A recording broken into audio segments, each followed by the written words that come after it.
Salut à tous, on se retrouve pour l'épisode 2395 du Zap Image. On commence aujourd'hui en ce mardi 20 juin avec des anniversaires, il y en a pas mal aujourd'hui. Tout d'abord celui de Gonzalo Ramos, l'attaquant portugais du Benfica, il fête aujourd'hui ses 22 ans. Il y a aussi Nicolas Jackson, attaquant de Villarreal, 22 ans pour lui également, pour ce joueur qui devrait signer là dans les prochains jours du côté de Chelsea. Kalidou Koulibaly, défenseur de Chelsea qui devrait quitter le club pour aller du côté de Al Hilal en Arabie Saoudite, il fête aujourd'hui ses 32 ans, le défenseur sénégalais. Hugo Ekitike, l'attaquant parisien, fête aujourd'hui ses 21 ans. Mitchell Bakker, qui est ancien joueur du PSG, maintenant joueur de Leverkusen, il fête aujourd'hui ses 23 ans. Il y a aussi Kolasinac, joueur de l'Olympique de Marseille, il fête aujourd'hui ses 30 ans. On va parler maintenant de l'équipe de France. Et on va revenir bien sûr sur le dernier match des Bleus sur cette saison 2022-2023 de l'équipe de France. Donc c'était un France-Grèce, c'était hier soir au Stade de France et l'équipe de France termine avec une victoire sur cette saison. Donc une victoire 1-0 de Kylian Mbappé, l'unique buteur du match, un but inscrit sur penalty. Donc j'ai regardé le match. Donc bon, ça a été un match où l'équipe de France a eu des occasions. On aurait pu marquer plus de buts. Bon voilà, on va retenir surtout la victoire. Bien sûr une petite victoire, mais une victoire qui donne 3 nouveaux points au classement. Donc les stats de la partie, donc l'équipe de France a beaucoup tiré, 19 tirs, 5 tirs cadrés, seulement un but sec, il y a eu beaucoup de frappes hors cadre, je dis, l'équipe de France aurait pu plier le match bien plus tôt, mais bon voilà, ça fait quand même une victoire. Donc l'équipe grecque, ils n'ont pas beaucoup tiré, seulement 6 tirs, 2 frappes cadrées, aucun but pris par Mike Maignan. Et la une du journal équipe aujourd'hui, donc le minimum pour la plage, donc avec une 4e victoire en 4 matchs, les Bleus ont pris une sérieuse option dans la course à la qualification, un succès difficile qui clôt une saison très dense, place aux vacances maintenant vu que c'était le dernier match pour tous les joueurs français, que ce soit Mbappé, Griezmann ou même Kolo Muani, c'était leur dernier match de la saison. Maintenant, place aux vacances pour tous ces joueurs-là pendant quasiment un mois. Ils pourront un peu oublier le football et se reposer maximum parce que voilà, c'est des longues saisons. Regardez, on est quand même quasiment fin juin et la saison vient seulement de se finir pour tous ces joueurs français. Et la France surmonte l'obstacle grec. Donc c'est vrai que c'est une nouvelle victoire et c'est vrai que lors de ces qualifications pour jouer le Futuro l'année prochaine en Allemagne, pour l'instant, c'est du 4 sur 4. 4 victoires, donc 4-0 contre les Pays-Bas, 1-0 contre l'Irlande, 3-0 contre Gibraltar et 1-0 contre la Grèce. Donc c'est surtout 4 matchs sans prendre de but. Donc voilà, en plus avec pas mal de buts inscrits. Donc pour l'instant le bilan est très très bon, on peut dire, niveau équipe de France, voilà, pour se qualifier. Et pour l'instant le classement de ce groupe B. Donc l'équipe de France en tête, 4 matchs, 4 victoires, 12 points pris sur 12 possibles et plus 9 par rapport à la différence de but. Donc voilà, ça sent très très bon quand même la qualification. En plus, n'oubliez pas que c'est les deux premiers qui se qualifient. Donc voilà, la Grèce 2e, l'Irlande 3e, les Pays-Bas. Après les Pays-Bas ont seulement 2 matchs joués. La France en a 4. Voilà, parce que les Pays-Bas, vu qu'ils ont joué la Ligue des Nations, ils n'ont pas pu jouer les matchs de qualification pour l'Euro. Donc c'est pour ça que les Pays-Bas sont loin. Mais voilà, la France, ce qui nous concerne bien sûr, on est très bien parti pour être du côté de l'Allemagne pour jouer cet Euro 2024 l'année prochaine. Et la forme de l'équipe de France depuis un an, donc la forme est plutôt bonne. C'est vrai que l'équipe de France termine voilà, sur, on va dire, les 15 derniers matchs, quand même avec des belles victoires. On peut voir voilà, toutes les rencontres. Bon, il y a eu un accro bien sûr contre l'Argentine, on sait en finale de Coupe du Monde, on est à 2 doigts de remporter la Coupe du Monde, mais bon, comme la finale, enfin l'équipe de France a atteint la finale d'une Coupe du Monde, c'est pas rien.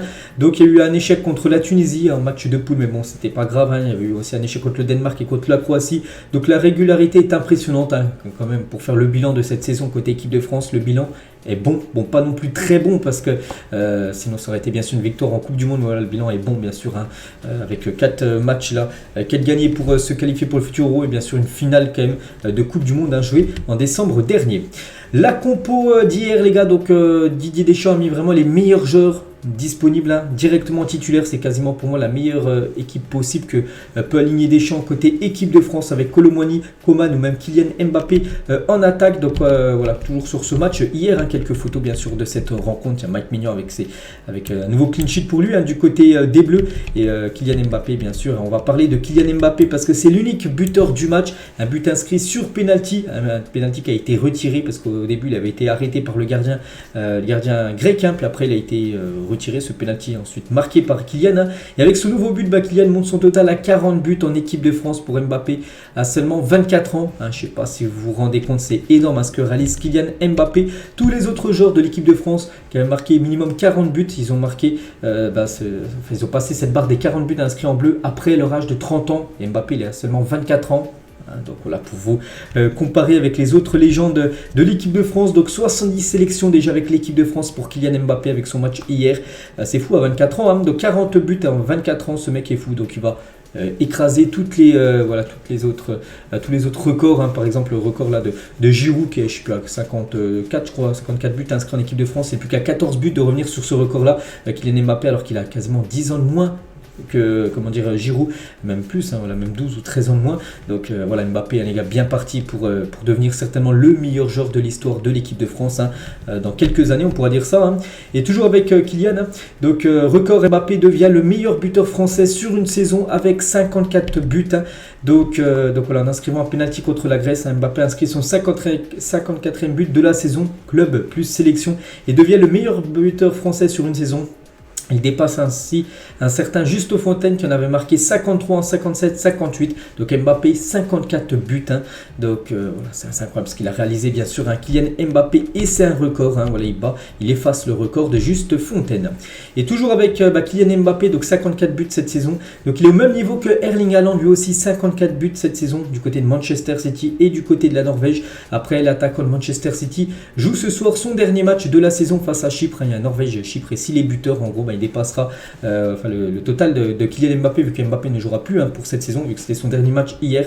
Donc voilà, concernant bien sûr ces deux GOAT actuellement du football. Et toujours avec Kylian, hein, sur son compte Instagram, merci à tous pour cette saison. Prenez soin de vous, de vos proches, et passez le meilleur été possible, hein. On se revoit à la reprise. Voilà ce qu'il a pu mettre, hein, sur son réseau Instagram, Kylian Mbappé. Donc on parlera aussi tout à l'heure un peu de Kylian Mbappé, parce qu'il a fait pas mal de déclarations d'après-match, hein. Donc voilà ce qu'il a tout d'abord dit, hein, sur ses réseaux sociaux. Et toujours avec Kylian, donc l'arbitrage, c'est un délire ce soir. C'est que Kylian a beaucoup parlé avec l'arbitre hier, hein, qui était Mateu-Laoz, hein, cet arbitre espagnol qui a souvent arbitré des matchs du côté de la Liga, mais c'est vrai que c'était son dernier match de sa carrière, Mateu-Laoz, et il a fait un petit peu n'importe quoi. Il était en roue libre total, hein. C'est vrai que l'équipe de France aurait pu bénéficier, bon, ils ont bénéficié d'un penalty, hein, sur la faute de Griezmann, mais ils auraient pu bénéficier de un voire deux autres penalties, hein, tellement qu'il y a eu des actions vraiment où je pense que beaucoup d'arbitres auraient sifflé. Penalty par exemple à la main du défenseur grec, hein, dans la surface de réparation. Mateu-Laoz n'a rien dit. La même chose, donc là c'est le plus flagrant, hein, où Kylian Mbappé s'apprête à prendre un ballon de la tête, et en gros il est poussé dans le dos, hein, par le joueur de la Grèce. L'arbitre n'a rien dit non plus, alors que là ça mérite totalement penalty, les gars. Comment veux-tu qu'il saute si bien sûr il prend une poussette dans le dos? Donc là aussi c'était incompréhension totale, hein. Et fin de carrière, hein, pour Mateu-Laoz, qui a arbitré le dernier match de sa longue carrière. L'arbitre espagnol devrait se tourner du côté du développement de la VAR en Espagne. Donc voilà, il arrête sa carrière d'arbitre, et je pense qu'il prend une bonne décision, hein, parce qu'il n'était plus du tout au niveau, hein, parce que le match d'hier, les gars, il a été catastrophique, hein, de la part de Mateu-Laoz. Et même sur cette action, bon, il a sifflé quand même penalty, parce que là bien sûr ça méritait penalty, c'est sur le but de Kylian Mbappé. En gros c'est une faute d'un joueur grec sur Antoine Griezmann. Donc pour moi il y avait penalty et carton rouge, hein. Il n'a pas mis le carton rouge comme Mateu-Laoz, hein. Voilà, c'est jeu dangereux, un pied dans la tête, en plus il finit en sang, Griezmann. Pour moi ça méritait carton rouge. Bref, donc il a pris un carton jaune, hein, mais voilà, il y a eu penalty. C'est là que Mbappé a marqué ce but, mais voilà, Griezmann a été bien marqué, hein. Donc il était en sang, puis il a fini le match bien sûr avec un strap, on peut dire, enfin voilà, un bandage autour de la tête, hein. Ça faisait penser un petit peu à un joueur de rugby. On va parler de Camavinga. Donc lui, les gars, comme souvent il a fait son match, hein, donc sort encore du lot, une note de 7 sur 10 aujourd'hui dans le journal L'équipe. Et Camavinga, concernant ses bons matchs avec la France au poste de milieu de terrain, c'est mon poste, hein. Je joue milieu de terrain depuis très très longtemps, j'ai à cœur de donner mon maximum à chaque match pour l'équipe de France, hein. Et aujourd'hui je suis très content de l'avoir fait. C'est vrai que c'est un joueur qui peut jouer milieu de terrain, défenseur gauche, il l'a souvent fait, et même souvent très bien fait, et vraiment où il est très bon, il est le meilleur, hein, où il apporte le plus, ça reste en milieu de terrain. Puis hier, la preuve, hein, bien sûr, il a fait un très bon match, hein, Eduardo Camavinga. On n'a pas marqué sur cette occasion, c'est vrai que c'était en toute fin de match. Regardez, déjà il y avait beaucoup de temps additionnel, on va en parler, hein. On est à 90 plus 12 minutes de temps additionnel, à 4 contre 1, et on n'a pas réussi à marquer. Donc là c'était Hernandez qui centre, enfin qui fait une passe, hein. Donc il y a Mbappé, il y a je sais plus, Nkunku et Dembélé, et du coup je sais pas ce qu'on fait. Voilà, on regarde le ballon passer devant nous, on fait rien, puis du coup voilà, ça fait seulement un, enfin on marque pas sur cette action, alors que là c'est une erreur professionnelle. On doit finir, les gars, on doit au moins quelque chose, une frappe, parce que je vois que ça a été une frappe contrée, hein, juste après. Donc non, ça doit se finir sur un but comme ça, les gars, 4 contre 1. On va parler de Giroud qui est rentré en cours de jeu. Il n'a pas commencé titulaire, mais il est rentré en fin de match, hein. Et les joueurs français Français qui ont disputé le plus de matchs en équipe de France. Donc Giroud, du coup, un match en plus, 124 matchs. Et du coup, il devance maintenant Thierry Henry. Il est au même niveau que Henry, 123 maintenant. Giroud, 124. Maintenant, il reste 2 joueurs devant lui. Lilian Thuram, 142 et Hugo Lloris, 145. 14 minutes de temps additionnel. J'ai dit que là, on était en toute fin de match. On était à 12 minutes. Mais en tout, il y en avait 14 de temps, de minutes de temps additionnel. On se pensait. On avait l'impression de revivre du côté du Qatar. Souvenez-vous, la dernière Coupe du Monde, il y avait beaucoup de temps additionnel à chaque rencontre. Noël Le Graët ne lâche pas le morceau et est toujours pistonné par la FFF en loge. Vous savez, Noël Le Graët a été licencié de son poste de la Fédération Française de Football, mais toujours bien pistonné parce qu'il était en loge hier, l'ancien président de cette fédération française. On va parler de quelques déclarations. Tout d'abord de Didier Deschamps qui fait le bilan de cette saison. Côté équipe de France, c'est déjà très bien d'avoir fait le plein de points. Je suis satisfait du groupe, il est plutôt content de ce dernier rassemblement du mois de juin avec 2 matchs, 2 victoires, une victoire 3-0, une victoire 1-0 hier contre la Grèce. Deschamps micro de TF1, il a dit: si je devais retenir un moment de cette saison avec les Bleus, ça serait la finale de la Coupe du Monde, bien évidemment. On est à un pied de gagner, à un pied bien sûr. Martinez, on pense au gardien argentin, il aurait peut-être décalé un petit peu son pied, donc ça aurait fait but de Kolo Muani et la France aurait eu une nouvelle Coupe du Monde. Mais bon, voilà, on sait ce qui s'est passé, c'est comme ça, c'est le football. Et voilà, bien sûr, ça a été le plus grand moment, on va dire, de cette saison, cette finale de la Coupe du Monde. Un arbitrage aléatoire, il revient par rapport à l'arbitrage ce soir, d'hier soir. Vous êtes gentil avec aléatoire, c'était le dernier match de Monsieur Laouz. J'ai comme l'impression que la VAR n'a pas voulu le déjuger, parce qu'il y avait bien sûr l'assistance vidéo. C'est peut-être pour ça que la VAR n'a pas voulu le déjuger, parce que c'est le dernier match en gros de la carrière peut-être de Monsieur Laouz en tant qu'arbitre. Toujours avec Didier Deschamps, on aurait pu se mettre à l'abri en mettant un but de plus. On ne sait jamais ce qui peut se passer en fin de match, mais je suis très satisfait de ce que les joueurs ont fait. Comme je l'ai dit, les gars, l'équipe de France a un petit peu gâché devant parce qu'il y avait la place de marquer beaucoup plus qu'un but lors de la soirée hier soir. Toujours avec Didier. Donc pour nous, sportifs sur le terrain, la fin de ce mondial, elle fait mal. Mais pour les gens, ils ont vécu tellement d'émotions, partager ça avec nous, c'est fabuleux. Donc voilà, bien sûr, par rapport à ce après, on va dire Coupe du Monde. L'amour que les gens ont pour l'équipe de France, cet attachement, voir le stade complet aujourd'hui, il y a de la passion et ils ont envie d'être derrière cette équipe. C'est que le match se joue à guichet fermé. Et on savait déjà que toutes les places étaient vendues depuis, ça faisait plus d'un mois déjà, un mois avant la rencontre hier, que le stade, il n'y avait plus de billets à vendre. Et il y avait aussi Kylian Mbappé aussi qui était à la fin du match, c'était sur TF1, c'était le TF1 Mag, l'après-match de cette équipe de France. Et Mbappé est revenu aussi avec quelques déclarations, on va revenir sur ce qu'il a pu dire, Kylian. Être aussi prêt, aussi vite d'un joueur comme Platini, c'est quelque chose de spécial, c'est énorme quand on sait ce qu'il représente pour tous les Français. C'est une légende absolue, là, c'est par rapport au nombre de buts inscrits. Mbappé à 40, Platini, je sais plus, d'être à 40 et quelques à peu près. Il dit que voilà, c'est fou d'être déjà aussi près du record de Platini en équipe de France, alors que Platini, c'est une légende totale de l'équipe de France. Il sait qu'il est très proche, certainement l'année prochaine. Il va revenir sur Michel Platini s'il continue à marquer autant de buts, Kylian Mbappé. Toujours avec lui à propos de la finale contre l'Argentine, un match qui a marqué l'histoire. L'histoire c'est fait pour ceux qui la racontent. On est des compétiteurs, on veut l'écrire. C'était difficile de passer à côté de la coupe sans la soulever. Voilà, on sait, c'est comme ça, comme j'ai dit tout à l'heure. On a perdu, mais voilà, c'était une grosse déception. Même si Mbappé nous a fait vibrer avec ses 3 buts. Toujours avec Kylian, en dehors du terrain, c'était difficile. Les gens m'en parlaient. Ils me disaient merci, merci par rapport à la finale parce qu'il a marqué un triplé. Mais pourquoi merci? Je ne pensait qu'à la défaite, lui pensait seulement bien sûr que l'équipe de France venait de perdre alors que les gens lui disaient merci. Mais merci, pourquoi merci? Parce qu'on a perdu? Non, merci parce qu'il avait marqué ce triplé bien sûr en finale de Coupe du Monde. Mbappé sur le brassard de capitaine du côté des Bleus, je ne pensais pas que j'allais être capitaine. Le coach est venu m'en parler, c'est difficile de dire non au brassard des Bleus et c'est pour ça qu'il a accepté directement bien sûr de prendre ce brassard de capitaine. On a un groupe exceptionnel, ils m'ont mis dans les meilleures conditions pour que je sois le meilleur capitaine. Voilà ce qu'il a pu dire également. Il parle aussi du ballon d'or.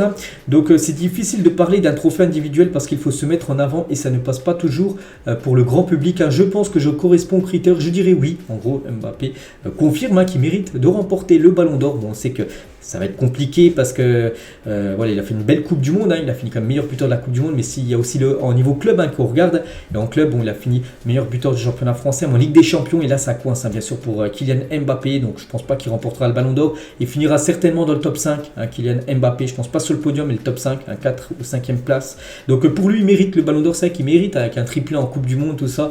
Son équipe a atteint la finale. N'oubliez pas que Modric en 2018 avait remporté le ballon d'or alors qu'il avait perdu la finale de la Coupe du Monde. C'est un peu le même cas que Kylian Mbappé. Mais Modric avait gagné à la Ligue des Champions cette année 2018, alors que Mbappé, avec le PSG, a été éliminé dès les huitièmes de finale contre le Bayern Munich.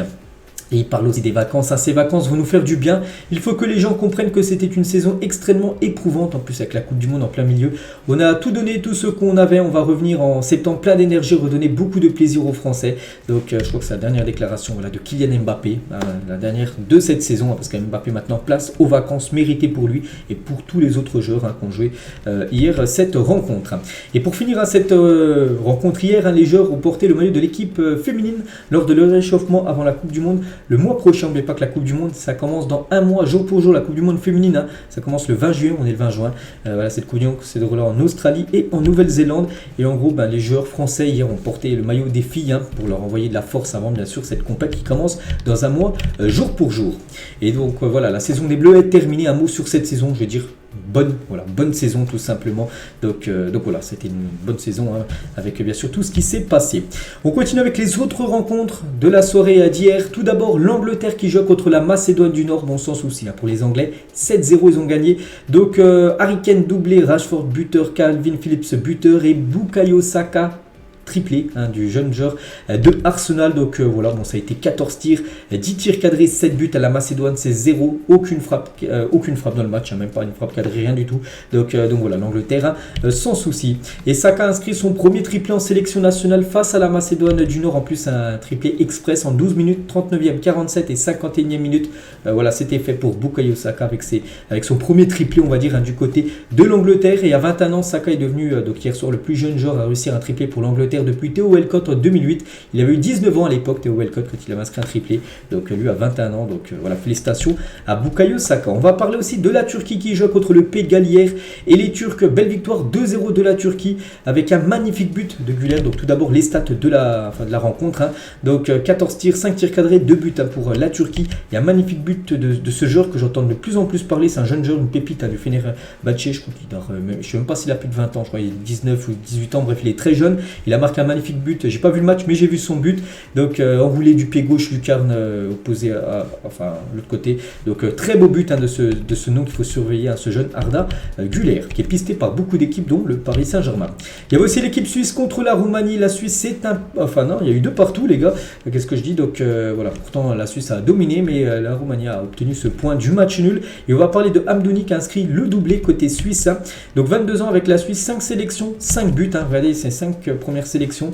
Donc déjà 5 buts pour lui. Donc vraiment révélation du côté de cette équipe suisse. Il y avait le Danemark aussi, belle équipe, le Danemark qui joue contre la Slovénie, score final 1 partout entre ces deux nations. Du coup, tous les autres résultats de toutes les rencontres hier soir sur la zone Europe pour se qualifier pour le futur Euro. La Finlande a gagné 6-0 contre Saint-Marin. Saint-Marin, c'est la plus petite nation au monde. Il y a un classement FIFA, c'est eux qui sont derniers. Classement FIFA, donc je crois qu'ils n'ont jamais gagné un match de leur histoire. Ils ont pris 6-0 contre la Finlande. Je sais pas, le Bélarus a gagné 2-1 contre le Kosovo. Ou je sais pas, il y a quelle équipe. L'Irlande du Nord, dans le groupe de la France, a gagné 3-0 contre Gibraltar, c'est le même résultat des Bleus là il y a quelques jours contre cette équipe. Le programme aujourd'hui, c'est les derniers matchs pour se qualifier sur la zone Europe, pour l'Euro, parce qu'après bien sûr ça sera vacances pour tout le monde. Donc en belle affiche, Autriche contre l'équipe Suède, je sais pas, Bulgarie, Serbie, l'Écosse contre la Géorgie, la Belgique ira défier l'équipe de l'Estonie, le Portugal ira défier l'équipe de Islande, ou Norvège de Erling Haaland recevra l'équipe chypriote.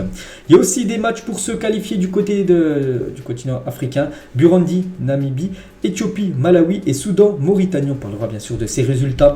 Demain, il y a aussi pas mal de matchs amicaux aujourd'hui. Par exemple, là c'est à 11h55, dans pas longtemps. Là, Japon contre le Pérou. Il y a aussi Corée du Sud contre Salvador. Je sais pas, il y a Allemagne-Colombie ce soir à 20h45. L'Algérie contre la Tunisie et le Brésil contre le Sénégal ce soir à 21h. C'est que des matchs bien sûr amicaux. On parlera aussi de des résultats dans l'édition de demain. Et Aliou Cissé, sélectionneur du Sénégal, a été interrogé sur le racisme dans le football et notamment les cris de singe à la veille du match des Lions de la Teranga contre le Brésil. J'ai dit cette rencontre ce soir et sa réponse en vaut le détour. Il a dit: ce genre de comportement, ça ne me touche pas parce que je sais qui je suis.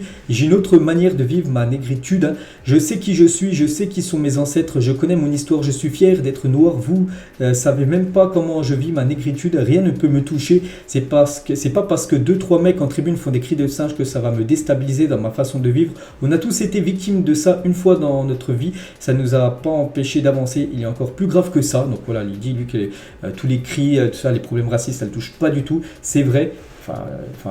Bien sûr, on peut le comprendre, mais voilà, c'est quand même abusé de voir ça, bien sûr. En 2023, en plus, on en parle beaucoup, que ce soit en Liga, en Italie, il faut que ça stoppe. Mais voilà, pour Aliou Cissé, les gars, lui, ça ne le touche pas du tout, hein, bien sûr. Voilà, tout ce qu'on peut entendre là, ces derniers temps. On va parler de l'Argentine. L'Argentine joue un match, c'était son dernier match aussi de cette saison. C'était un match amical, c'était contre l'Indonésie, c'était hier.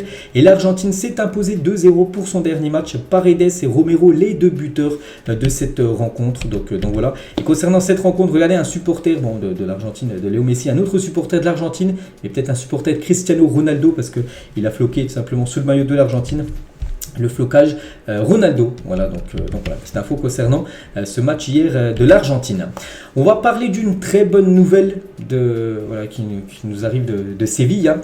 Et Sergio Rico, gardien du PSG, est sorti du coma, révèle sa femme. Hein. Sergio Rico est sorti du coma et c'est une très bonne nouvelle. Ça faisait quasiment plus de 2 semaines et demie qu'il était plongé dans le coma. Et il est sorti, il est plus sous sédation. Donc en gros, il est plus sous coma, il est plus dans le coma. Il a réussi à ouvrir les yeux et a reconnu sa famille. Donc très bonne nouvelle. Donc maintenant, place au rétablissement pour lui. Hein. Ça va prendre beaucoup de temps. On lui envoie beaucoup de force, bien sûr, à Sergio Rico.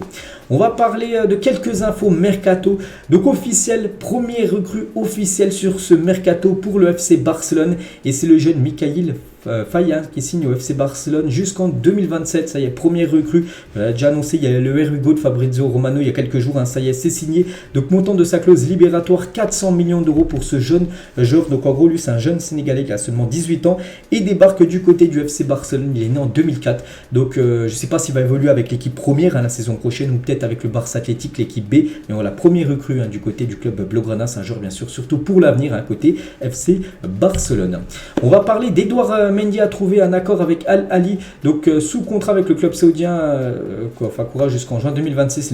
Les négociations sont au stade final d'après Fabrizio Romano, donc ça peut être officiel là dans la journée. La signature d'Edouard Mendy du côté de Al Ahly, c'est quand même une grosse déception parce que quand on connaît le talent du joueur, de quitter l'Europe pour aller du côté de la Ligue saoudienne, c'est pas pour dénigrer la Ligue saoudienne, mais on pense qu'il aurait pu continuer encore longtemps dans un top club européen. Surtout, regardez les gars, de septembre 2020 à février 2022. Tout ce qu'il a pu remporter, il a remporté la CAN, la Ligue des Champions, la Super Coupe UEFA, la Coupe du Monde des clubs, le meilleur gardien de la CAN, meilleur gardien UEFA, meilleur gardien The Best et 9 clean sheets en 12 matchs de Ligue des Champions lorsque en 2021 que Chelsea avait gagné à cette Champions League, donc incroyable, donc il devrait signer là dans les prochaines heures du côté de Al Ahly. On va parler de ce joueur aussi qui devrait quitter aussi l'équipe de Chelsea, aller aussi en Arabie Saoudite, c'est N'Golo Kanté, de plus en plus proche d'Al Ittihad, le club de Karim Benzema, lui aussi les gars, l'accord est imminent pour N'Golo Kanté. Giroud, lui, il a reçu des offres, mais il a refusé. Giroud a décliné une grosse offre en provenance d'Arabie Saoudite afin de poursuivre son aventure avec l'AC Milan. Voilà, il souhaite rester encore dans un top club européen, Olivier Giroud. Après Cristiano Ronaldo et prochainement Hakim Ziyech, Al Nassr tente désormais de recruter Saúl Ñíguez.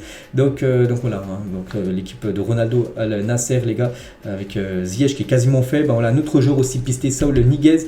Un autre joueur aussi qui pourrait débarquer du côté de la Ligue saoudienne, c'est Hugminson et Al Ittihad qui a déjà signé Benzema, peut-être Kanté, et maintenant c'est Son, il passe à l'offensive concernant le Sud-Coréen. Le club saoudien va soumettre une offre de 60 millions d'euros à Tottenham. Le Sud-Coréen signerait pour 4 ans et touchera un salaire annuel de 30 millions d'euros par an. Je ne sais pas si vous vous rendez compte les gars, c'est énorme, c'est quasiment, je pense... il doit toucher 10 à peu près du côté de Tottenham, donc ce serait 3 fois plus, donc la source serait le jackpot pour Hugminson. Et la liste des joueurs partis ou visés pour rejoindre la Saudi Pro League, donc Ronaldo et Benzema, eux c'est déjà fait. Donc il y a Ruben Neves, Kanté, Mendy, Koulibaly, Ziyech, Lloris et William Carvalho, eux c'est quasiment fait, on peut dire, il y a déjà quasiment un accord. Et des joueurs aussi que, du côté de l'Arabie Saoudite, ils aimeraient avoir comme Bernardo Silva, Modric, Ramos, Mahrez, Alba, Di Maria, Firmino, Sanchez, Saúl Ñíguez. Il y a du très beau monde, il y en a encore plein d'autres, mais voilà tous les joueurs qui pourraient peut-être être dans cette ligue saoudienne la saison prochaine. Un joueur qui est ciblé, Bernardo Silva les gars. Donc le PSG et le Barça restent les favoris pour signer Bernardo Silva, mais le Portugais ne ferme aucune porte et est suivi par des clubs d'Arabie Saoudite. Donc voilà, bien sûr, il va certainement, je pense, quitter cette équipe de Manchester City. Le PSG et le Barça intéressés, mais ferment la porte à rien du tout. C'est-à-dire qu'ils ne ferment pas la porte non plus à rejoindre, pourquoi pas, la Ligue saoudienne. On va parler d'une info officielle, ça concerne Brendan Rodgers, s'engage avec le Celtic pour une durée de 3 ans. Il fait son retour parce que welcome back, en gros, il avait déjà été coach de cette équipe du Celtic Glasgow à l'époque. Donc voilà, pour lui un retour du côté de Glasgow. Toujours avec les entraîneurs, donc Carlo Ancelotti deviendra sélectionneur du Brésil à partir de 2024. Donc Ramon Menezes s'assurera l'intérim sur le banc brésilien parce qu'Ancelotti, c'est la piste numéro 1 du côté du Brésil. Le Brésil le voulait là sur 2023, là, sur ce mercato. Mais lui, les gars, il a dit qu'il souhaitait rester entraîneur du Real Madrid jusqu'à la fin de son contrat au 30 juin 2024 l'année prochaine. Donc voilà les gars, Ancelotti restera une année encore au Real Madrid et signera du côté du Brésil l'année prochaine. Donc voilà, bien sûr, concernant Carlo Ancelotti. Concernant l'entraîneur du Mexique, il a été licencié, c'est Diego Cuca, a été licencié en tant que manager du Mexique. Il n'a été en charge que pendant 4 mois et 7 matchs. C'est-à-dire qu'il avait pris cette sélection mexicaine à peu près au mois de février. Et du coup, il est déjà licencié. Voilà, peut-être par rapport à la 3e place qu'ils ont obtenue lors de la Ligue des Nations. N'oubliez pas que c'est les États-Unis qui ont gagné la Ligue des Nations CONCACAF. Toujours avec les coachs Andoni Iraola, le nouvel entraîneur de Bournemouth jusqu'en 2025. Il remplace Gary O'Neill, tout juste limogé. Donc voilà, Bournemouth, n'oubliez pas, a réussi à se maintenir saison prochaine en première ligue.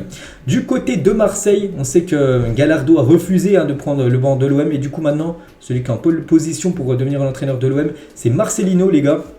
Donc grand copain de Pablo Longoria, Marcelino, l'ancien entraîneur de Villarreal, de Valence ou de Bilbao, pourrait succéder à Igor Tudor. Donc voilà, ça devrait être lui le nouveau coach de l'OM d'après ce qui se dit, d'après toutes les infos, rumeurs. Et supporters marseillais, êtes-vous satisfait de voir Marcelino comme cible numéro 1 pour le poste d'entraîneur?